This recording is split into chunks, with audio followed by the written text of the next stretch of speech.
This episode is sponsored by Anchor. Greetings and welcome to the DoEvilDeeds podcast, where I, your host, Destiny Bradshaw, sometimes brings on a guest to discuss the evils of the world and try to give the word evil a new perspective. For today's podcast, I am joined with myself. So, for the format of this podcast, since this is the first episode, what I will usually do is bring on a guest, introduce them, then ask them what's an evil deed that they have recently done.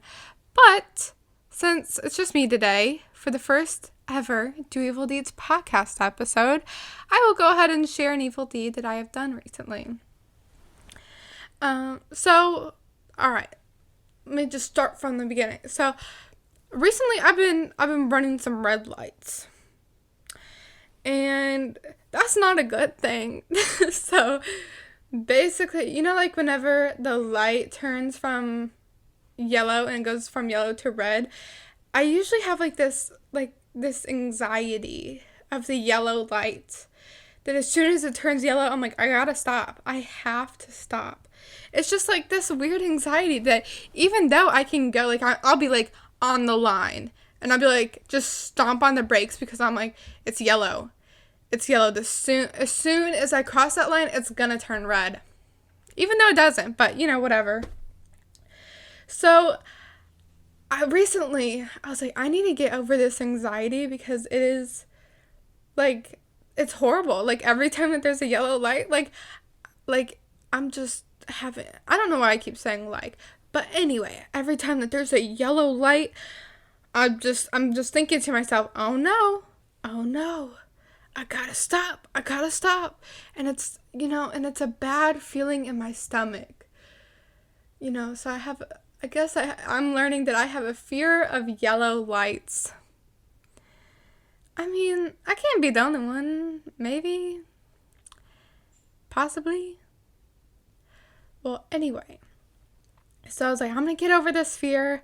Every time that there's a yellow light, I'm gonna run for it if I'm close enough. So if it's I'm far back, I'm down the road, and see turn yellow, I'm not going to speed up so I can, but I was like, I need to get over this fear of the yellow light because this is quite ridiculous. And yeah, so in the process, I've ended up running a few red lights. So I don't know, should I be fearful of yellow lights again, or what should happen? But anyway. Also, this isn't an evil deed that I have done, but that Dunkin' Donuts has done, and I feel like I just need to share this with the world. So, there's a specific Dunkin' Donuts that I go to now, because they're open even whenever they're not supposed to be. I'm so serious with you guys. This Dunkin' has their stuff together. They're open whenever they're not really even supposed to be, because usually they open at this Dunkin', they open at 6 a.m., but at 5 a.m., they're wide open. And so, just to say, they are a grace from the universe. They are what is good in this world. But I don't even like cold brew. So I'm just going to put that out there because it has to do with the story. So I don't even like cold brew. But this Dunkin' has this drink. And it's called the brown sugar cookie cold brew, something like that. It's cookie brown sugar cold brew thing, and it is so good. If your Dunkin' has it, order it, and they have it up on the menu as an item. And so today I went there and I was like, oh, I'm gonna get this cold brew, even though I don't even like cold brew, but they make this taste like magic. It is so magical. Imagine Disney World in a cup. That is what this drink is. So anyway, I go up to order, I'm in the long line, and I finally get to that speaker. And I'm like, hey, y'all know what I came here for? I'm here for the brown sugar cookie cold brew. Medium, please. And they respond to me, that's discontinued. But it's on the menu, and they're like, yeah, it's been discontinued for a while now. Because I haven't been there in a while. Because I have an evil deed that I have done, is be addicted to Dunkin' Donuts, because I cannot control myself whenever it comes to Dunkin' Donuts. I will order the whole menu, and I can't even have most of the menu because I have an allergy. But yet, I just cannot control myself. There is something that comes over me where I'm like, I need to order the whole menu because I love this Dunkin' so much. Anyway, so I ended up trying my first ever caramel macchiato. I don't really even like caramel that much, but just like this magical Dunkin' Donuts, they were able to make it great. And I added some cinnamon in it because I think the what's it called, brown sugar one, that one had a little bit of a cinnamony flair. So I was like, I need some cinnamon in my life today. But anyway, I'm getting way off track here. And this podcast is part 1 of my 4-part Behind the Evil series. And so today, we are discussing trauma, anxiety, and depression. So I started this podcast to bring a new perspective to the word evil. We all have evil tendency, but does that mean we are all evil people? And if there are evil people, what makes them evil? With this podcast, we will also discuss incidences or people that could be perceived as evil. But before we can really discuss this, we need to understand how the brain works and how evil may occur. This episode is part 1 of my 4-part series on the Behind the Evil. If I plan this right, 2 episodes will be out on the same day, and then 2 episodes will be out a week later. I'm hoping to get this episode out on either Saturday or Sunday, and it is now February 9th. So either on the episode 1 and episode 2 will be out on either the 12th or the 13th of February. Okay, so this episode, like I mentioned before, is on trauma, anxiety, and depression. Yay! All the fun things.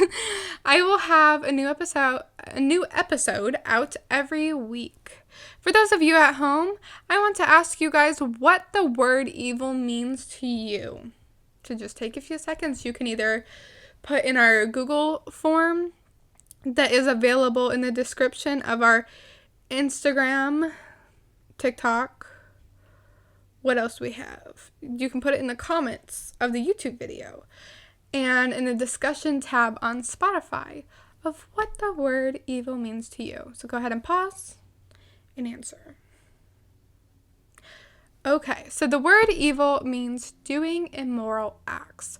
So whenever I first heard the word evil, not first heard, but whenever I was thinking about what evil means to me, I was thinking about like Darth Vader. Darth Vader is evil. Like, I feel like he's like one of the best super villains of all time. And I was also kind of thinking of the Wicked Witch of the West.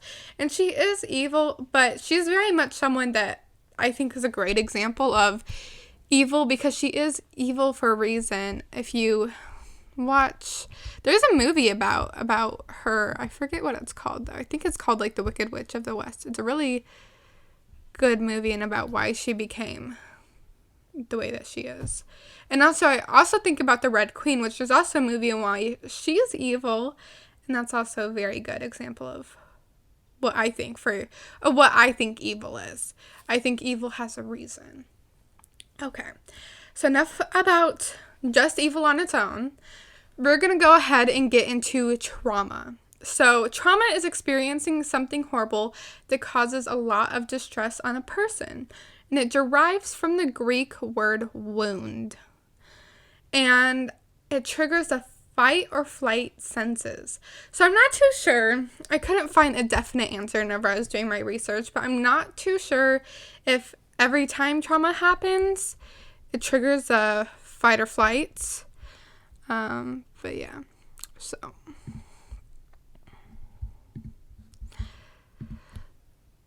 And one reason I think about that, okay, so let me give you guys a little bit of a story time. So whenever I was younger, and I'm sure all of you can relate to some point or another, whenever I was younger, I was afraid to like flush the toilet because I thought every time I flushed the toilet that the toilet witch would come out of the toilet.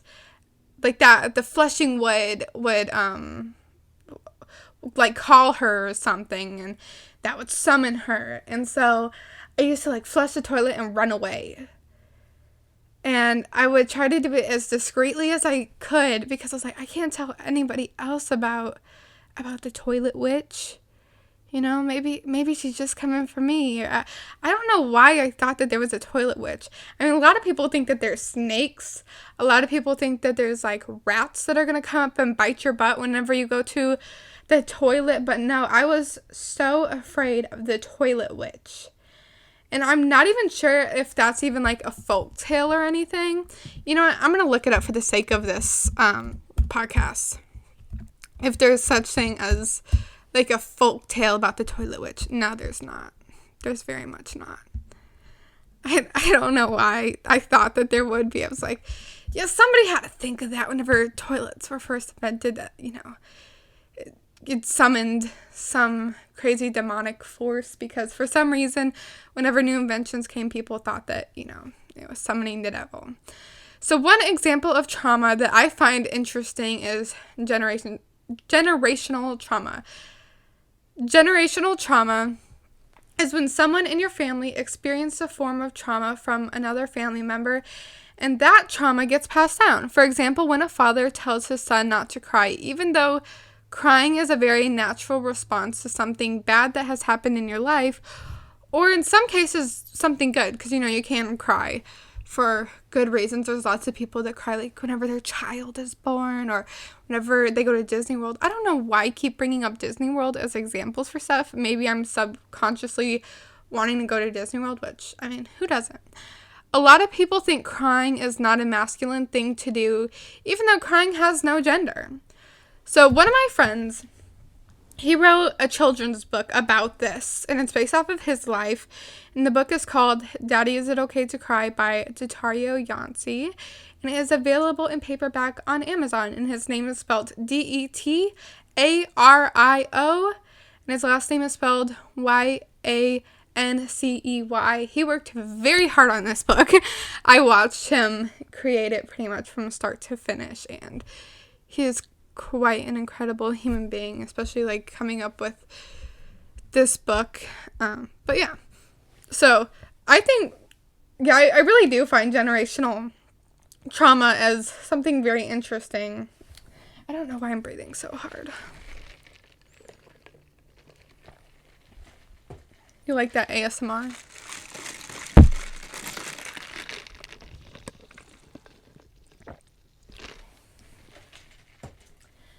Okay, so back to generational trauma.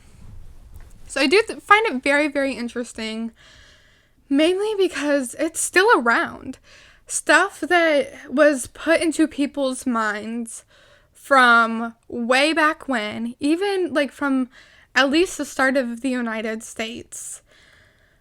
That type of, a lot of the stigmas and mentalities are still continuing on, just because of generational trauma. So I just think that's very, very interesting. All right. So now that we've talked about trauma, I kind of want to get into anxiety, since that does relate. So anxiety is feeling uneasy or nervous all the time. Some symptoms are shaking, heart speeding up, nausea or even throwing up, shortness of breath, muscles tightening, sweating, and dizziness or lightheadedness. Anxiety is caused by the same chemicals in your brain that make you happy, such as serotonin and dopamine. Norepinephrine, maybe. I don't know if that's how you pronounce it, but it's spelled Norepinephrine, is the main contributor to the symptoms you experience through anxiety. And norepinephrine supports your blood pressure.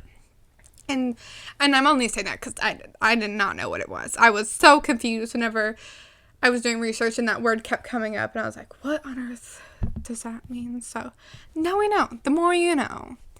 In some rare cases of anxiety, people can experience hallucinations.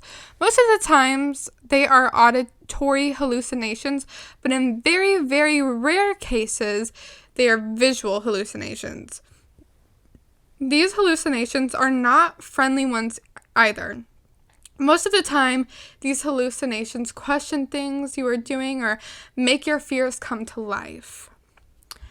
So, I feel like that kind of goes back to the toilet witch.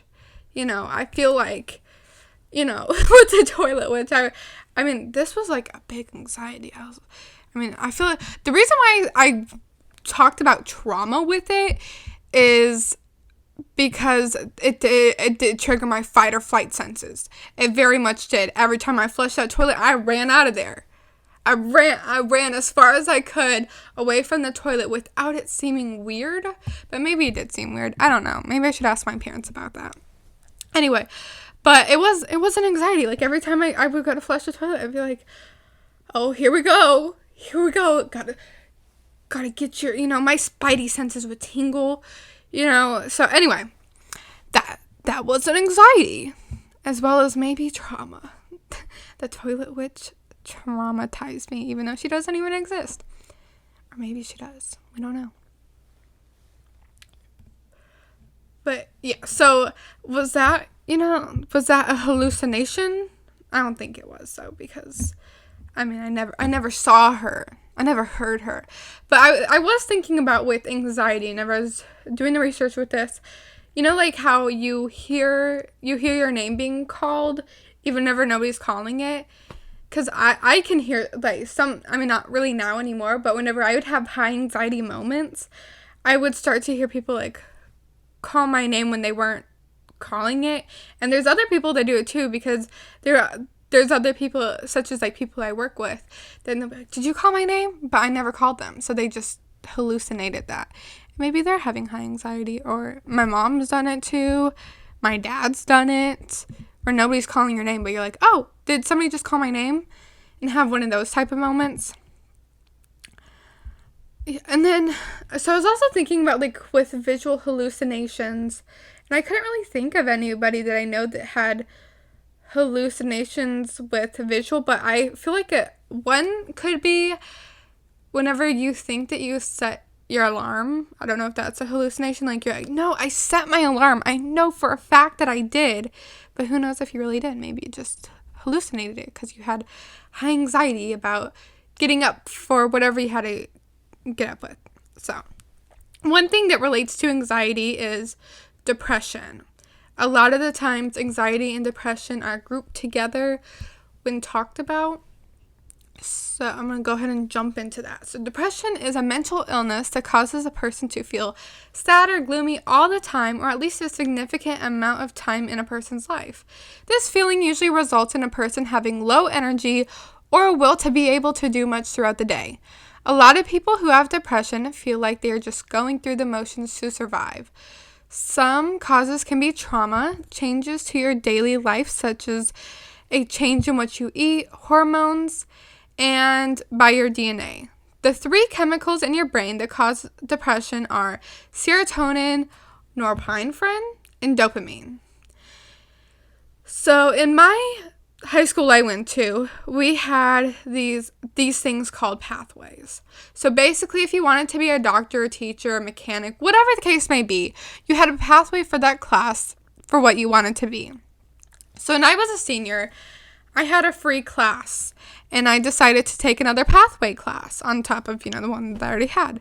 My usual pathway class was teaching as a profession, but I decided to take a class called family studies on top of my teaching as a profession class. And I'm going to be right back. I need to go to the restroom, and I'll be right back with you guys. All right, so back to our topic. So, where did I leave off?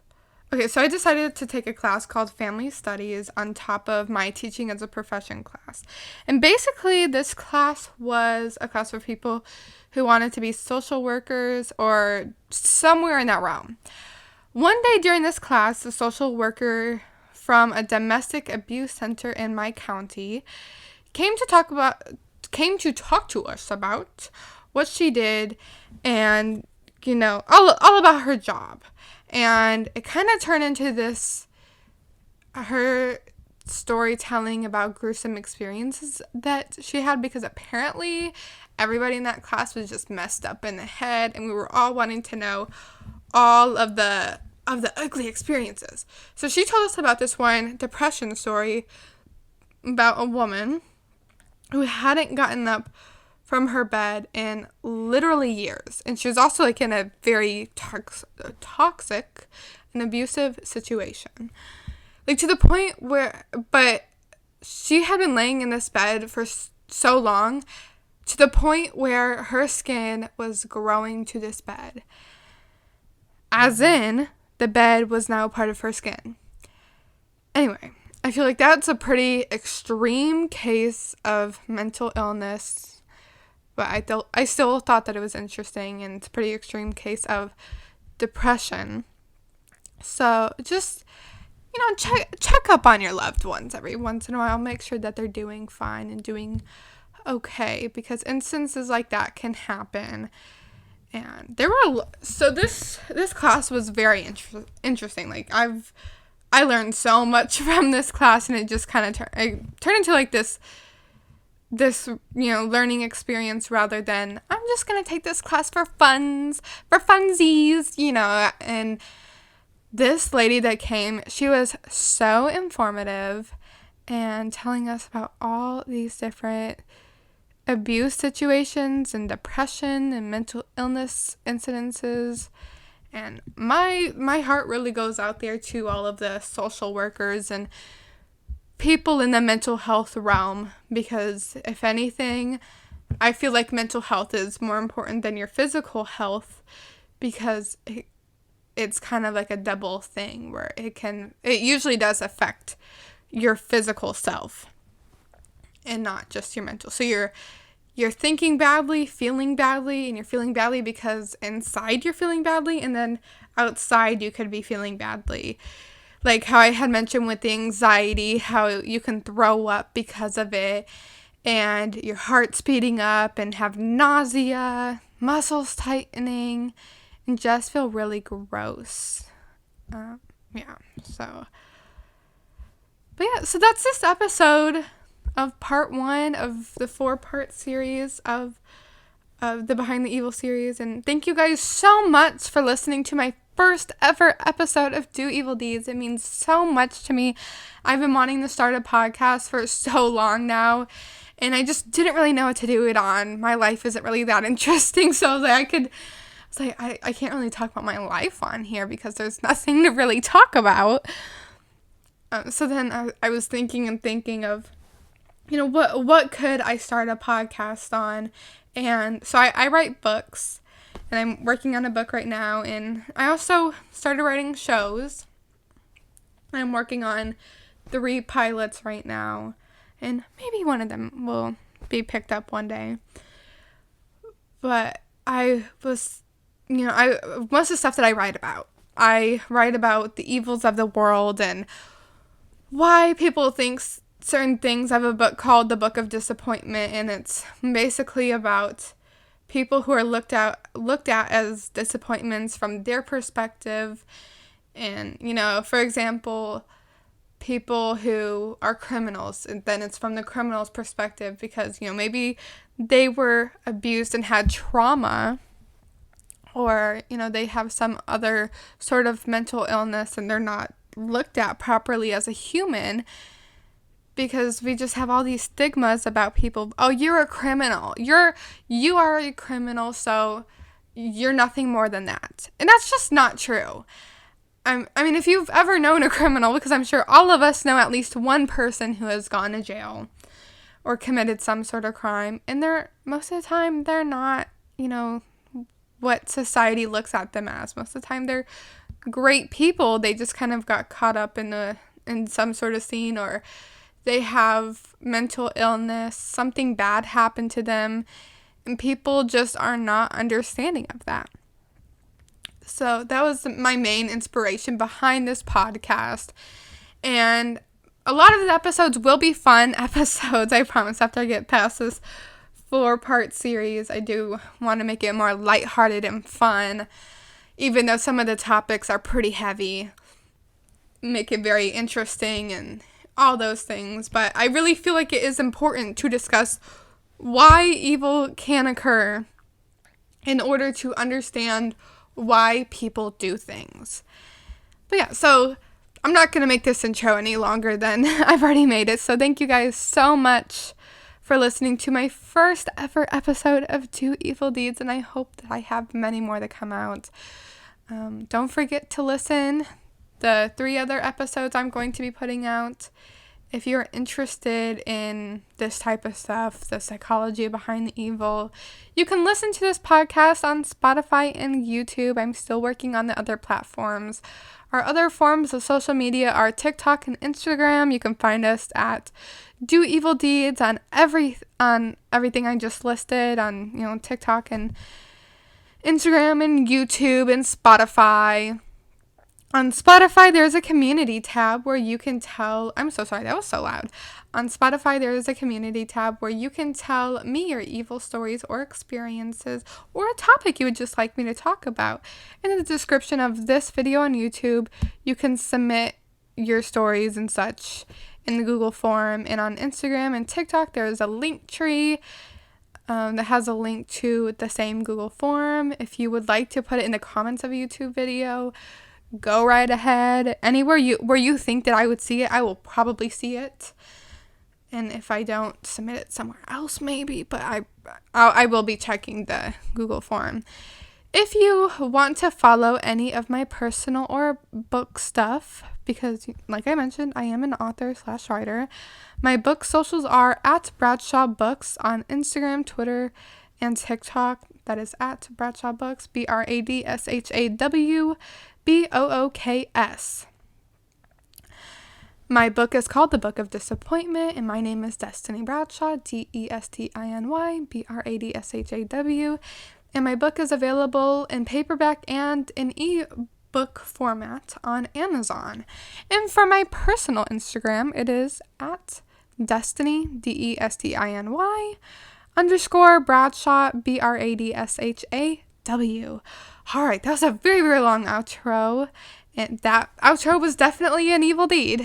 So without further ado, do evil deeds, and I will hopefully see you next episode. Bye, guys.